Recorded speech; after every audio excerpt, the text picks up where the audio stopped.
예, 고맙습니다. KT 김영수입니다. 이 노트북이 있는 줄 알았더니 저 화면을 보면서 설명드려야 되네요. KT 김영수입니다. 오랜만에 고향에 와서 발표를 하게 됐습니다. 저 강릉고등학교 22기입니다. 예, 그래서 항상 여기 초등학교 때 소풍 다니던 초당 그 소나무 숲 옆에서 오늘 발표를 하게 됐는데요. 일단 오늘 주제는 양자통신에 대한 표준화를 어떻게 진행했는지, 그리고 그 표준을 만드는 것뿐만 아니라 KT에서 어떻게 구현했는지 내용에 대해서 설명드리려고 합니다. 그 앞쪽에서 좀 설명 주셨지만 사실 양자 기술이 뭐 아주 새로운 건 아니고요. 실제 과학계에서는 거의 100여 년간 이미 연구 개발이 되어 오던 주제입니다.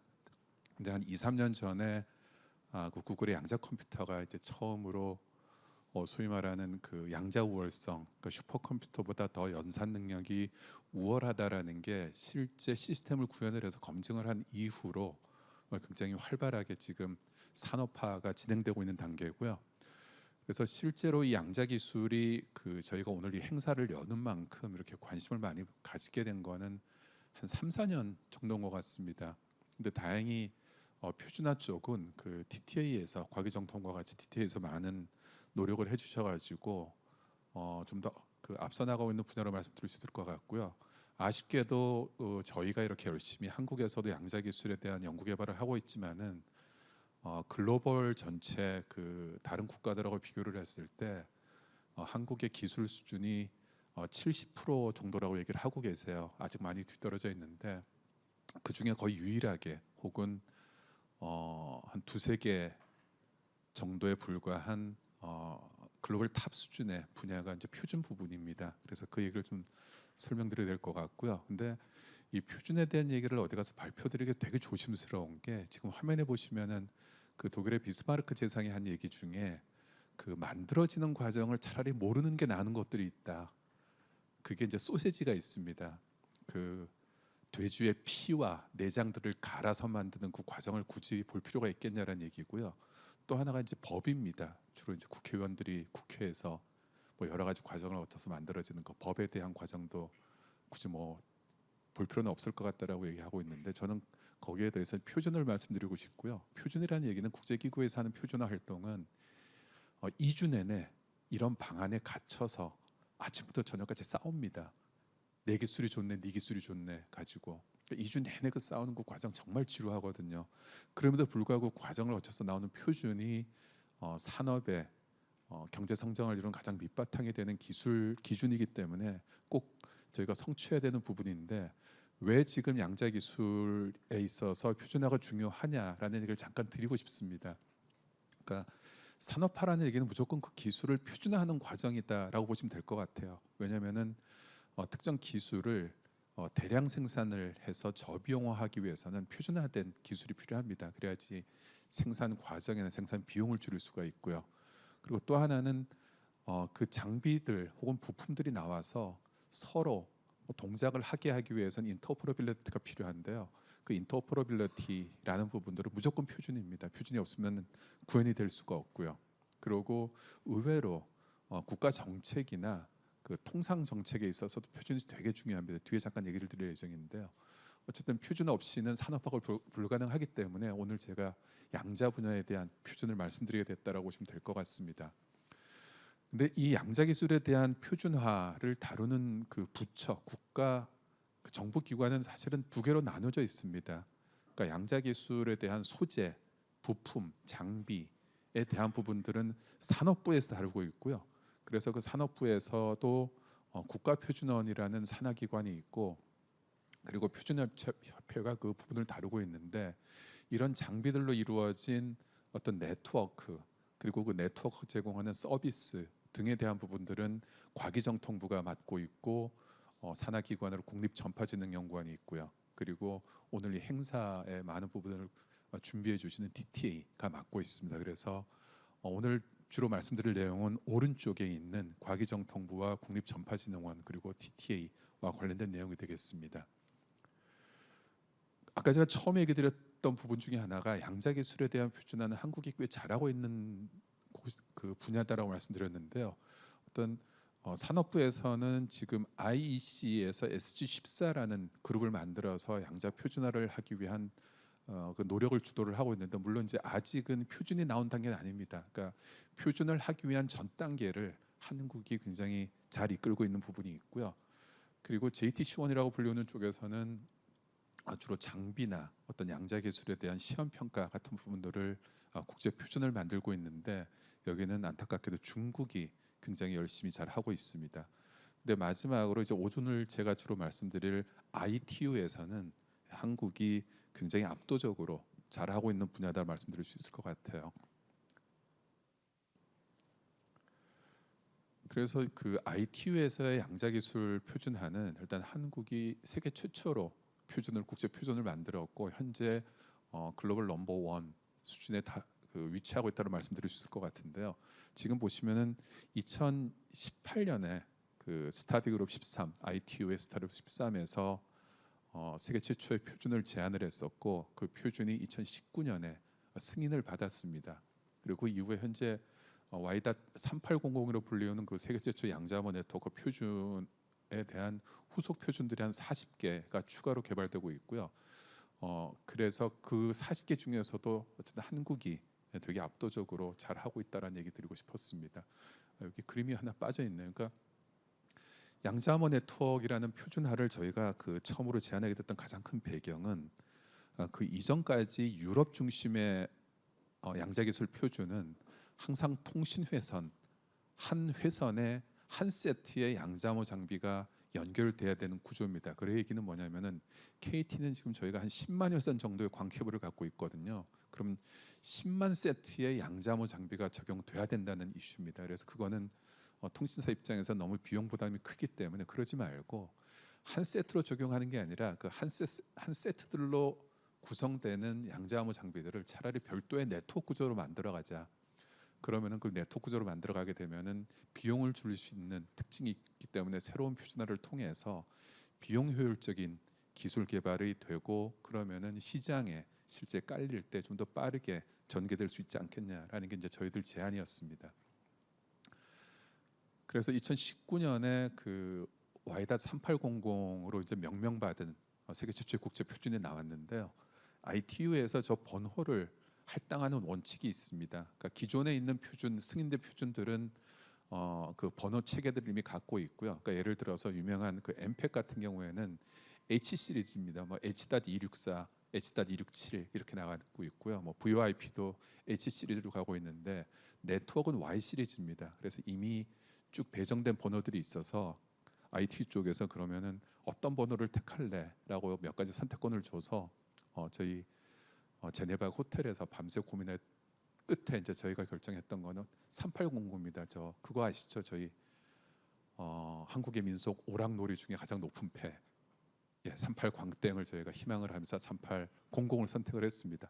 물론 그 덕에 지금 벌써 후속 표준은 40개 나올 정도로 굉장히 성공적인 결과가 나온 것 같고요. 그래서 처음으로 그 표준이 나왔을 때 ITU 뉴스, 국제전기통신연합의 뉴스에서 그 와이드 3800의 의의를 저렇게 설명을 해줬고요. 저기에 있는 그 빨간 줄 위에 바로 보시면은 제 이름 김영수가 적혀 있습니다. 그래서 저 작업에 관여한 리드 에디터는 뭐냐, 표준을 만든 사람의 이름이고요.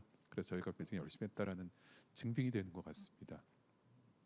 근데 와이드 3800이 세계 최초로 만들었다라는 거 외에도 또 하나의 의의가 있는 게, 지금 그림을 보시게 되면은 저희가 그 개방형 계층 구조라는 그 새로운 그 기술 구조를 만들었습니다. 기술 분야를 이렇게 만들게 된 이유가, 왼쪽에 있는 그림이 아까 얘기 드렸던 유럽 쪽에서 만들어 왔던 표준인데요.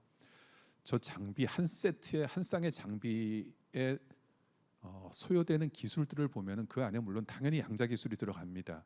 근데 양자 기술 말고도 일반 통신 기술, 그리고 소프트웨어 기술, 그리고 디지털 기술 다 들어가는데 불구하고 저 왼쪽에 있는 저 구조대로 국제 표준이 계속 개발이 되고, 저희가 그 국제 표준에 따라서 장비를 만들어야 된다라는 상황이 닥치면은 한국이 적어도 ICT 기술, 디지털 기술의 글로벌 강국임에도 불구하고 저희가 양자 기술을 제대로 확보하지 못했기 때문에 저 장비를 만들 수가 없는 상황이 벌어지게 됩니다.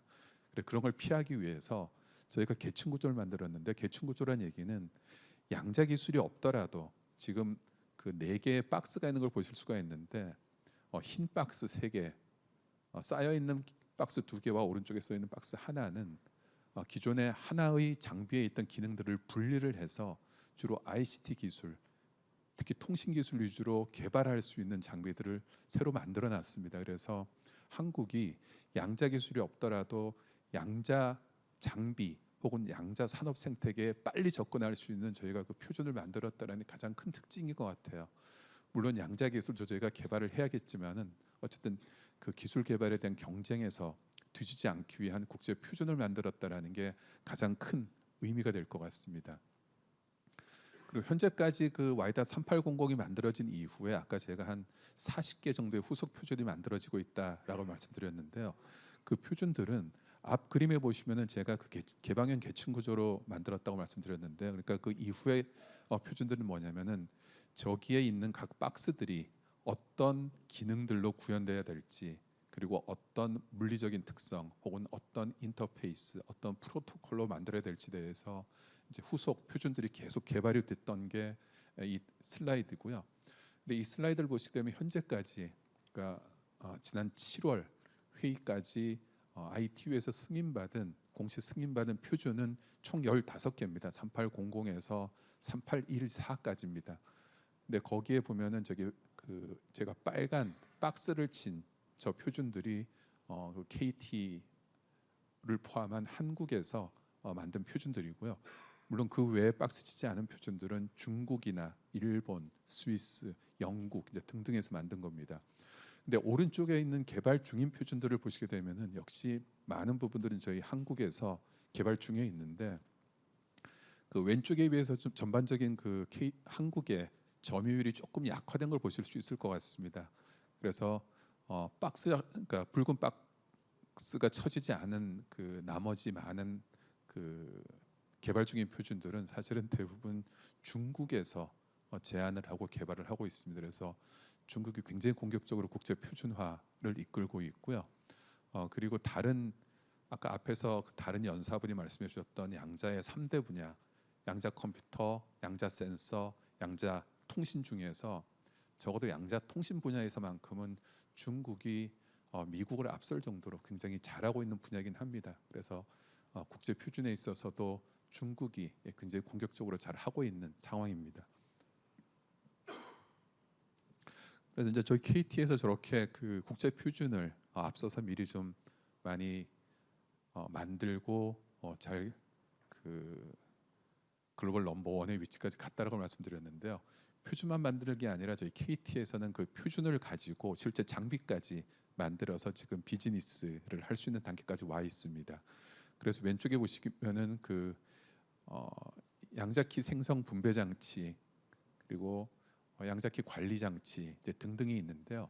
저 장치 하나 하나가 갖는 의미는 아까 제가 앞에서 보여드렸던 개방형 계층 구조의 각각 하나의 박스, 흰 박스들이 저 장비들을 보시면 될 것 같습니다. 굉장히 빨리 저희가 개발할 수 있었는데요.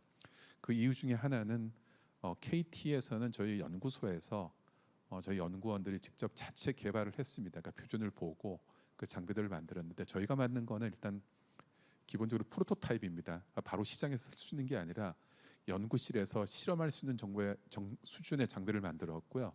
그 장비를 저희가 국내 중소기업에 기술 이전을 했습니다. 그 기술 이전이라는 얘기는 저희가 프로토타입을 만들었던 그 하드웨어 설계도, 그리고 그 설계도 그 하드웨어를 구동하기 위한 OS들, 그리고 그 위에서 양자 관련된 그 특성들을 부품들을 컨트롤하기 위한 컨트롤 소프트웨어 이런 걸 저희가 다 넘겨드렸고, 그래서 보시게 되면은 코이버, 우리넷, 그리고 뭐 다임즈, 드림 시큐리티, 뭐 아리안 이런 회사들이 현재는 저희의 기술 이전을 받아서 장비를 생산을 하고 있습니다. 그래서 작년까지 저희가 한 10건의 기술 이전을 진행을 해서 현재 만약에 한국이 뒤에 이제 사례를 말씀드리겠습니다만은 양자암호 통신을 제공하기 위한 어떤 시설 혹은 서비스를 구축하기 위해서는 하려고 할 때 모든 장비가 국산으로 공급 가능한 환경이 만들어졌습니다. 그 부분이 저희가 저희 KT가 큰 가치를 제공하는 게 아닌가 싶습니다.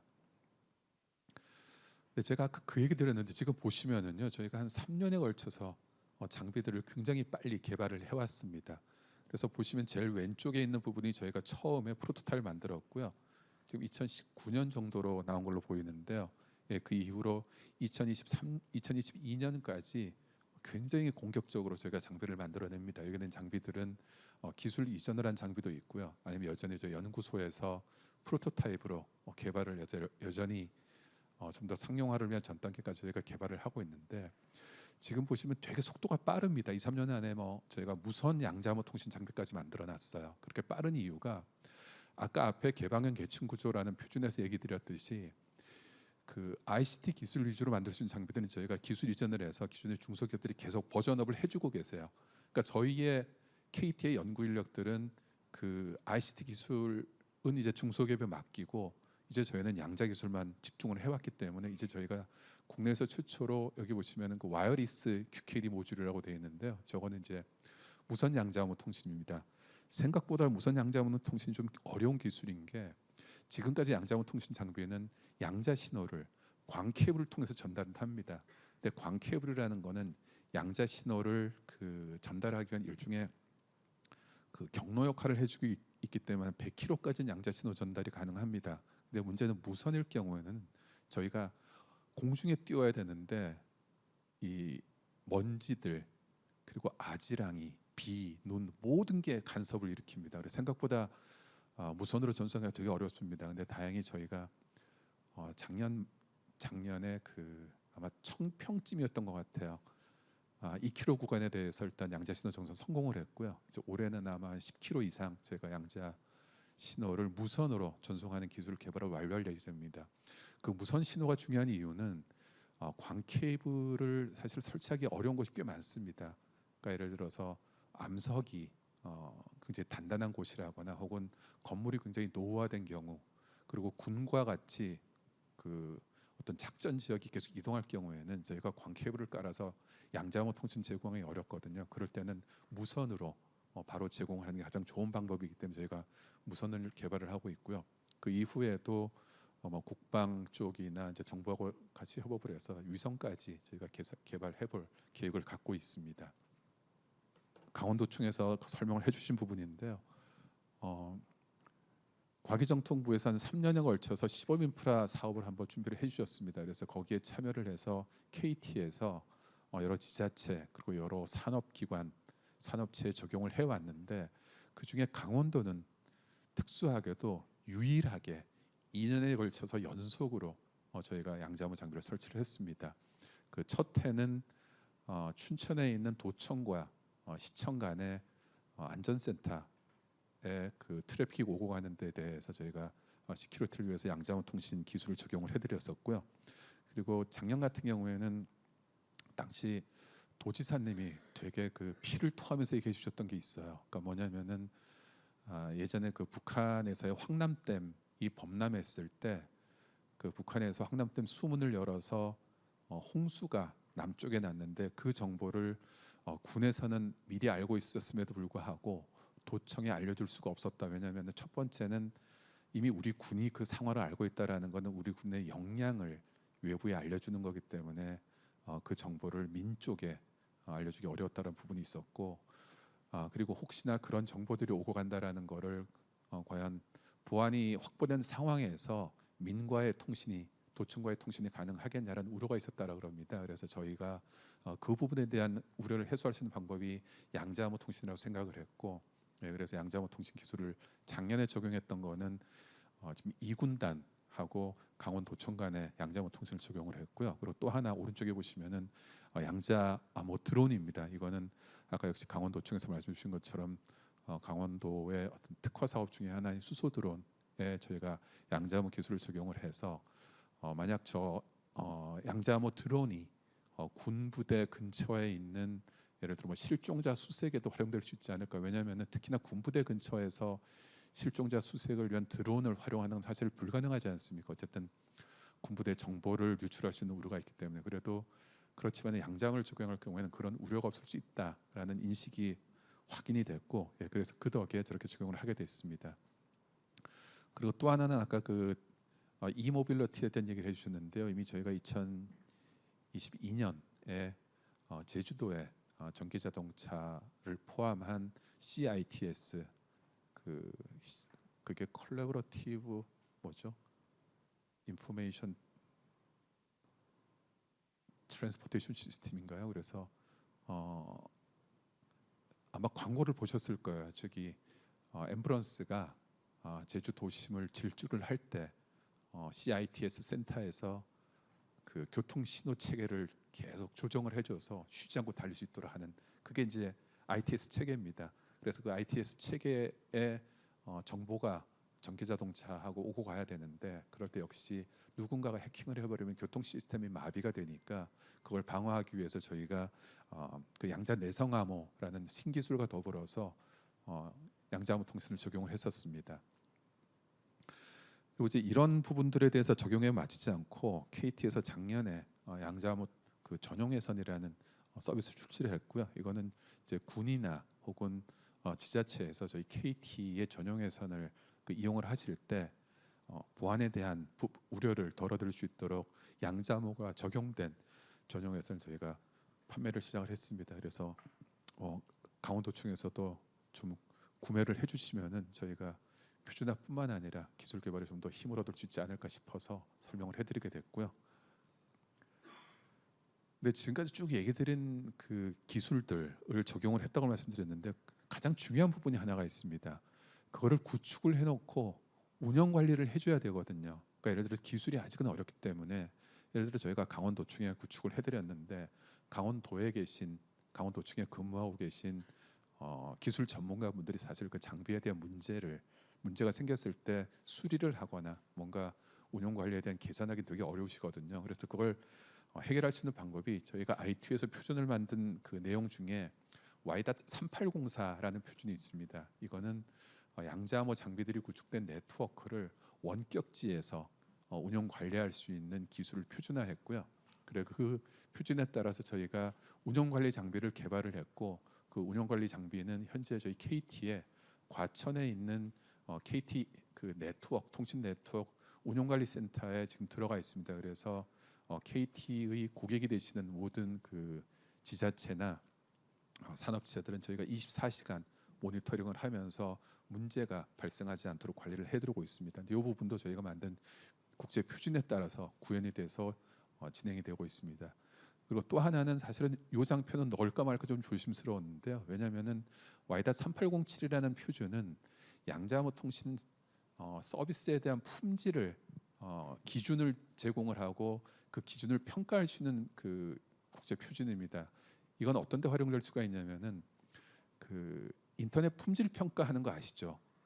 통신 3사에 대해서 정부에서 인터넷 품질 평가를 해가지고 품질이 안 좋은 곳은 더 높이라는 뭐 어떤 가이드라인도 주시고 하는데 똑같습니다. 양자암호도 통신사들이 제공을 할 때 어느 회사의 양자암호 서비스가 더 좋은지 품질 평가를 할 수 있는 기준과 그 방법을 국제 표준을 만들었습니다. 왜냐하면 특히나 이런 비교 평가를 위한 그 기술들은 그 객관성이나 공정성에 대한 이슈가 항상 불거지는데 적어도 국제 표준에 따른 이런 방식은 그런 부분의 우려를 불식시킬 수가 있기 때문에 국제 표준으로 만들어서 지금 저희가 기본적인 기술 개발을 해놓은 상태입니다. 그래서 향후 계획에 대한 부분인데 요거는 그 양자암호 기술의 대부분의 그 응용처가 통신 회선에 대한 부분입니다. 근데 통신 회선만 가지고는 시장 규모라든지 비용 절감을 위한 그 시장 확대가 아직은 좀 아쉬운 부분이 있어서 제가 VPN처럼 일반 기업들이 쓰고 있는 좀 더 저가의 그런 회선 서비스에도 양자암호를 적용할 수 있는 기술 개발이 되고 있고요. 그런 기술 개발을 어떻게 할지에 대해서 IT에서 역시가 저희가 표준을 개발을 하고 있습니다. 그 문서의 이름이 TRQKDN-NQ라고 부르고 있는데 아까 얘기 드렸듯이 아직 최종 완료, 최종 승인이 되지 않는 단계라서 QKDN-NQ라는 임시 문서 네이밍을 갖고 있습니다. 저희가 이 문서는 올해 10월에 11월 초에 이제 승인을 받을 예정인데요. 그러면 아마 넘버링이 붙을 예정입니다. 그리고 또 하나는 되게 중요한 그 이슈인데 저희가 양자 네트워크에 대한 표준을 이제 막 시작하려고 합니다. 양자 네트워크 딴 거 아닙니다. 지금 저희가 쓰고 계신 인터넷은 양자 기술을 개발하는 분들 입장에서는 디지털 인터넷이라고 부르고 있는데요. 양자 기술로 새로운 인터넷을 만들려고 합니다. 그러면은 저희가 지금 인터넷이 쓰고 있는 우리 국가 경제 사회에 얼마나 큰 영향을 끼치는 생각을 해보시면은 양자 기술로 만들어진 인터넷은 굉장히 새로운 또 다른 가치를 줄 것 같아요. 그래서 이걸 먼저 시작을 했는데 이 자료를 드릴 때는 당연히 이 국제 표준 이게 지금 제안입니다. 제안서인데요. 잘 될 줄 알았는데 제가 2주 전에 그 스위스 제네바에서 돌아왔습니다. 국제 표준이 끝내고 근데 채택에 실패했습니다. 채택에 반대하는 가장 큰 반론을 제기한 국가가 미국과 영국입니다. 그러니까 미국과 영국은 딱 한마디입니다. 딴 나라가 이 기술 먼저 표준화하는 거 마음에 안 들어. 동의 못해. 이렇게 돼 있는데 어쨌든 저희가 뭐 나중에 그래서 맥주도 먹이고 저녁도 사고 해서 아마 10월엔 잘 되지 않을까라 기대감을 하고 있습니다. 어쨌든 양자 네트워크, 양자 인터넷도 저희가 열심히 해나가겠습니다. 근데 아직 쉽지 않은 부분이 많이 있습니다. 이게 뭐냐면은 지난 5월에 올해 5월에 미국 백악관에서 핵심 신흥 기술을 위한 미국 국가 표준화 전략을 발표를 했습니다. 이건 뭐냐면은 지금까지 국제 표준화에 성공적으로 미국이 잘해왔는데 그게 미국 국가 번영의 가장 큰 바탕이었다. 근데 최근 들어서 특정 국가가 너무 국제 표준을 공격적으로 주도하고 있어서 미국의 미래가 어둡다. 근데 그 특정 국가라는 거를 여기 첫 번째 문장에 보시면 정말 놀랍게도 정부 문서에 중국이라고 아예 못을 박아버렸어요. 얼마나 열받았으면 이 사람들이. 그래서 그 이후에 아래 문장들 보시게 되면은 이제 IT 활동을 열심히 할게요라고 적어놔서 선언을 했어요. 그래서 아마 제가 지난주에 제네바에서 성공적이지 못한 결과가 얻었던 이유도 미국이 이런 국가 정책을 가지고 좀 공격적으로 대응하는 것 같다는 생각이고요. 근데 굉장히 어려운 거 아직도 많이 남아 있습니다. 지금까지 성공적이었다 하더라도 앞으로도 성공적일 거란 생각을 하기 좀 어려운 것 같아요. 그러니까 지금까지 국제 표준이 중요했던 거는 자유무역 경쟁을 위한 기준이었습니다. 그랬는데 최근 들어서는 미중 기술 경쟁 패권 그리고 유럽에서도 국가별로 지금 표준화 활동을 해나가고 양자 기술 개발을 하고 있어서 어쨌든 한국으로선 되게 어려운 게 그동안 중국 덕에 경제가 살아왔는데 그렇다고 기술 개발에 있어서는 중국 편들기 어렵고 미국은 자꾸 너 어느 편에 들래라고 한국을 압박하고 있고 되게 어려운데 아직 뭐 한국의 어떤 표준선을 구할지는 어려울 것 같은데 적어도 양자 기술 분야에 있어서는 중국과 협업하기는 어렵다라는 판단입니다. 그거는 국가 특수 부서에서도 중국과는 좀 거리를 더 달라는 요청이 있고요. 그럼에도 불구하고 미국, 영국은 계속 그렇게 한국을 견제하고 있고 굉장히 쉽지 않을 것 같지만 어쨌든 지금까지 KT가 국제 표준을 먼저 만들고 글로벌 넘버원 실적을 내고 국내 중소기업들하고 같이 국내 생태계 만들어서 장비 만들고 서비스 만들고 그리고 그걸 운영 관리하기 위한 평가하기 위한 국제 표준 기술 만들어 왔듯이 앞으로도 열심히 하겠다라는 얘기를 드리고 싶고요. 양자 기술을 가지고 근데 왜 그렇게 난리니라고 얘기를 했을 때 조금 시각 차이가 있는 것 같아요. 그러니까 기존의 통신 혹은 ICT 쪽의 업계에서 쭉 그 활동을 해오신 분들 입장에서 양자 기술은 기존의 그 디지털 기술의 하나로 보시는 시각들이 계시는데 양자 기술 분야에서 일하시는 분들 입장에서는 양자 기술은 디지털의 다음 기술로 보고 계세요. 그러니까 지금 우리 아날로그 기술이 디지털로 전면 대체됐듯이 멀지 않은 미래에는 양자 기술로 대체될 거다. 지금 디지털 기술이. 그래서 많은 국가 그리고 우리 정부에서도 굉장히 열심히 양자 기술 개발 그리고 국제 표준화, 국내 표준화를 열심히 하고 있다라는 말씀으로 마무리하도록 하겠습니다. 고맙습니다. 감사합니다.